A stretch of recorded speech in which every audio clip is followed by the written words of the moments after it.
श्री शिवाय नमस्तुभ्यम।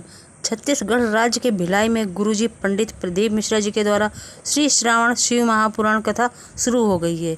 ये 7 दिवसीय शिव महापुराण कथा है जो कि 25 जुलाई से 31 जुलाई 2024 तक आस्था चैनल यूट्यूब के माध्यम से दोपहर 1 बजे से 4 बजे तक देखी जा सकती है। कल 31 जुलाई है, कामदा एकादशी की विशेष तिथि है और इस सावन एकादशी में कार्य में सफलता प्राप्ति के लिए, संतान प्राप्ति के लिए, एग्जाम में सफलता प्राप्ति के लिए कौन सा सरल व विशेष उपाय आपको करना है, गुरुजी पंडित प्रदीप मिश्रा जी ने आज की कथा में बताया है। आज की कथा में गुरुजी ने कुछ उपाय और महत्वपूर्ण जानकारी दी है।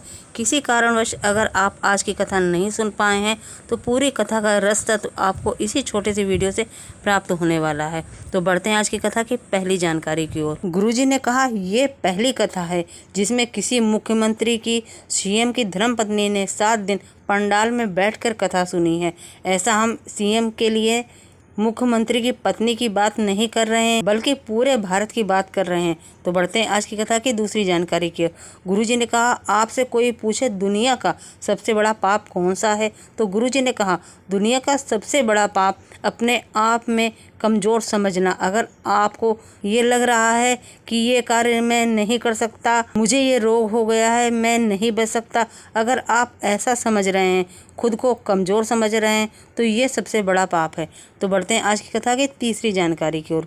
आप कभी अलार्म लगा के देखा होगा, अगर आप 6 या 5 बजे का अलार्म लगाते हो पर आपकी नींद अलार्म बजने से पहले खुल जाती है, उसी तरह आपने भी अपने अंदर ही अलार्म लगा कर रखा है कि कहीं मुझे कैंसर तो नहीं हो गया, गठन कैंसर की तो नहीं, सीने में दर्द हुआ है तो हार्ट में ब्लॉकेज तो नहीं हो गया, सांस फूली तो सोच लिया मुझे दमा तो नहीं हो गया, पेट में दर्द हुआ कोई बड़ी बीमारी तो नहीं हो गई।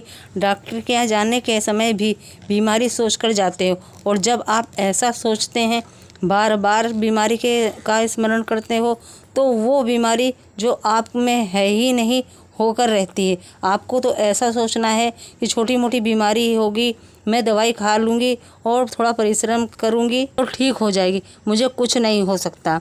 अब बढ़ते हैं आज की कथा की चौथी जानकारी की ओर। शिव को पाने की ललकता आपके अंदर होना चाहिए। इतना बल अपने आप में उत्पन्न करो कि स्वयं शिव आकर आपको दर्शन देकर जाएं। बढ़ते हैं आज की कथा की 5वीं जानकारी की ओर। तुम्हारे घर में धन की कमी होगी, चल जाएगा। धन की कमी होगी तो बच्चा खिलौने के लिए रोएगा, गाड़ी के लिए रोएगा, नमक रोटी खाओगे, चल जाएगा। पर यदि आपके घर में संस्कारों की कमी है तो वो नहीं चलेगा। बढ़ते हैं आज की कथा की 6वीं जानकारी की ओर। कई बार ऐसा लगता है कि हमें कहीं भी शिवलिंग के दर्शन होते हैं। अगर आपको बादल में शिवलिंग के दर्शन हो जाते हैं, बेलपत्र में या किसी पहाड़ के पत्थर में आपको शिवलिंग के दर्शन हो जाते हैं या कहीं पर भी शिवलिंग के दर्शन हो जाते हैं, तो आपको एक पार्थिव शिवलिंग बनाने का पुण्य फल आपको मिल जाता है। कई बार हम ऐसी जगहों में पानी में शिवलिंग की आकृति बनी दिख जाती है या बादल में दिख जाती है, तो वो आपको एक पार्थिव शिवलिंग बनाने का पुण्यफल प्राप्त हो जाता है। अब बढ़ते हैं आज की कथा की 7वीं जानकारी की ओर। आर्थिक स्थिति अच्छी हो या ना हो चलेगा, पर मानसिक स्थिति ठीक होना आवश्यक है।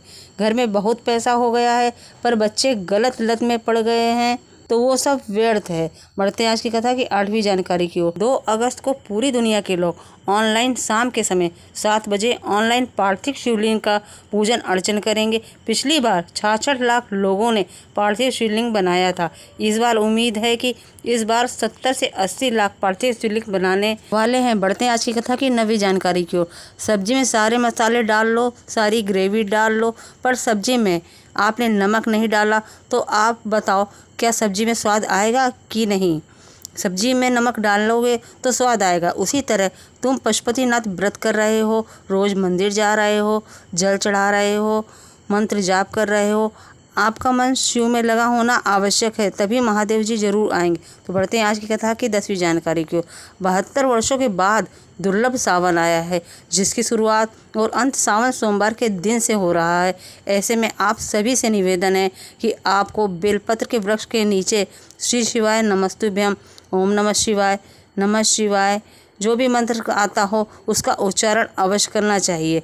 कम से कम 108 बार आपको श्री शिवाय नमस्तुभ्यम मंत्र जाप स्मरण अवश्य करना है। बढ़ते हैं आज की कथा की 11वीं जानकारी की ओर।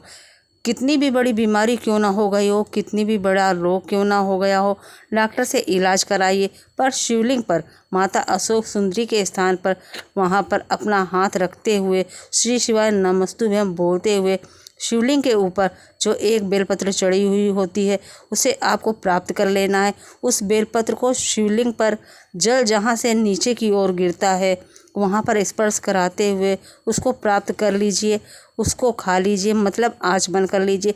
इसके बाद जांच कराइए, आपको अवश्य आराम मिलेगा। ये विशेष उपाय आपको इसी सावन में करना है। आप चाहो तो कल 31 जुलाई एकादशी के अवसर पर भी कर सकते हैं। अब बढ़ते हैं आज की कथा की 12वीं जानकारी की ओर। सभी को सावन एकादशी में हरिओम जल शिवलिंग पर अर्पित करना है। संतान प्राप्ति, रोग मुक्ति, एग्जाम में सफलता के लिए जिस उद्देश्य को मन में रखकर ये जल अर्पित करेंगे वो निश्चित पूर्ण होगी। हरिओम जल शिवलिंग पर अर्पित करने से पहले गुरुजी ने एक बेलपत्र माता अशोक सुंदरी के स्थान पर अर्पित करने को कहा है। बेलपत्र इस प्रकार अर्पित करें कि जिसकी डंडी शिवलिंग की ओर हो और बेलपत्र की बीच वाली पत्ती जलाधारी की ओर हो। इसके बाद आपको हरिओम जल अर्पित करना है। जैसे पूजन में हम गणेश भगवान के साथ शुरुआत करते हैं, जल चढ़ाते समय गणेश भगवान के साथ में शुरुआत करना है। मतलब जब आप हरिओम जल अर्पित करेंगे तो आपको गणेश भगवान के स्थान से करना है। शिवलिंग पर जो होता है आपको गणेश भगवान से शुरुआत करना है। इसके बाद माता अशोक सुंदरी के स्थान पर आना है और अंत में कार्तिकेय भगवान के पास समाप्त करना है। इसके बाद वापस अशोक सुंदरी माता के स्थान पर शुरुआत करते हुए आपको शिवलिंग के चारों ओर घुमा देना है। आपको भी इस प्रकार से जल अर्पित करना है कि ओम की आकृति बन जाए। संतान प्राप्ति, रोग मुक्ति, एग्जाम में सफलता के लिए जिस भी उद्देश्य को मन में रखकर आप जल अर्पित करेंगे वो निश्चित पूर्ण होगी।